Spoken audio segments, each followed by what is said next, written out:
The charmer. The charmer rarely begins with control. Instead, they begin with attention.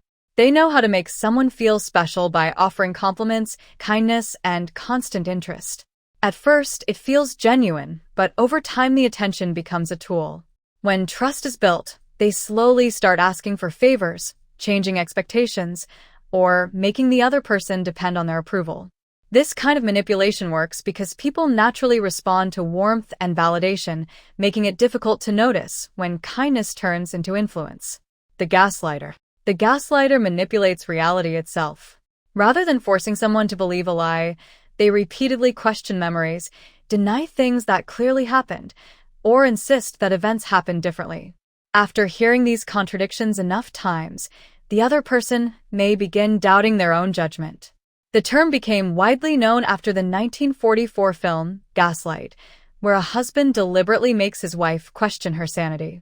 Today, it describes one of the most psychologically damaging forms of manipulation because it attacks a person's confidence in their own mind. The guilt tripper. The guilt tripper gains control by making others feel responsible for their emotions or problems. They often remind people of sacrifices they made or suggest that refusing a request means someone is selfish or uncaring. Instead of asking directly, they rely on emotional pressure. Many people give in simply to escape the uncomfortable feeling of guilt, even when they have done nothing wrong. The victim. The victim avoids responsibility by always appearing to be the one who has been treated unfairly. Every disagreement becomes proof that others are against them.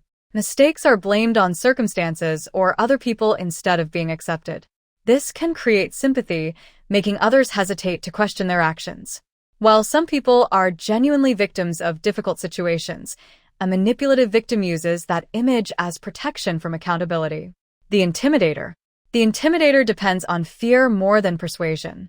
They may raise their voice, become aggressive, threaten consequences, or create an atmosphere where disagreement feels unsafe.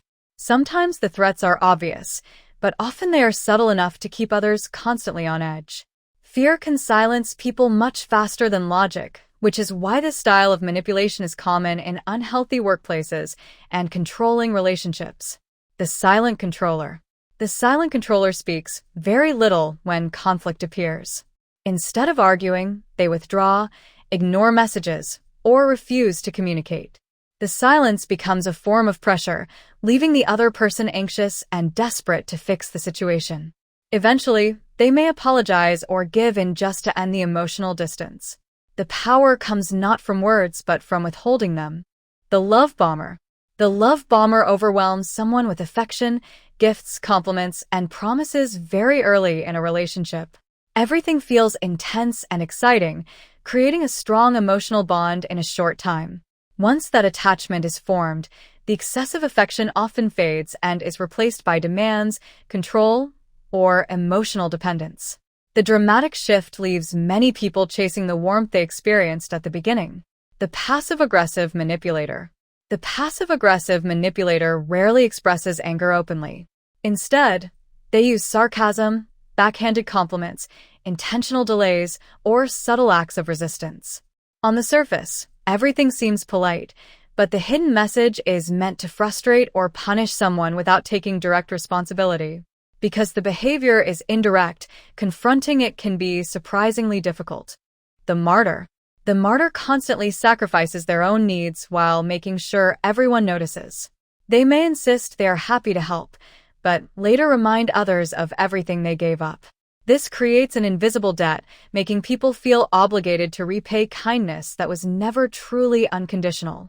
Over time, gratitude turns into pressure. The information manipulator.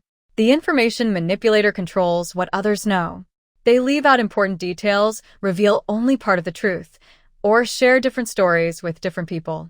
By controlling information, they also control decisions. This tactic is common in politics, business, and personal relationships because people can only make good choices when they have accurate information. The opportunist.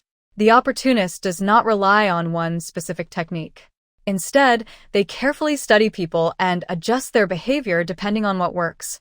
They may become charming with one person, intimidating with another, and sympathetic with someone else. Their greatest strength is flexibility. Rather than following a pattern, they adapt to each situation, making them one of the hardest types of manipulators to recognize.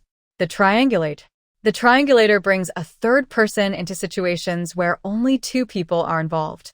They compare people, spread selective information, or encourage competition to create tension. Instead of solving problems directly, they use other relationships as leverage. This creates confusion and keeps people focused on each other instead of questioning the manipulator.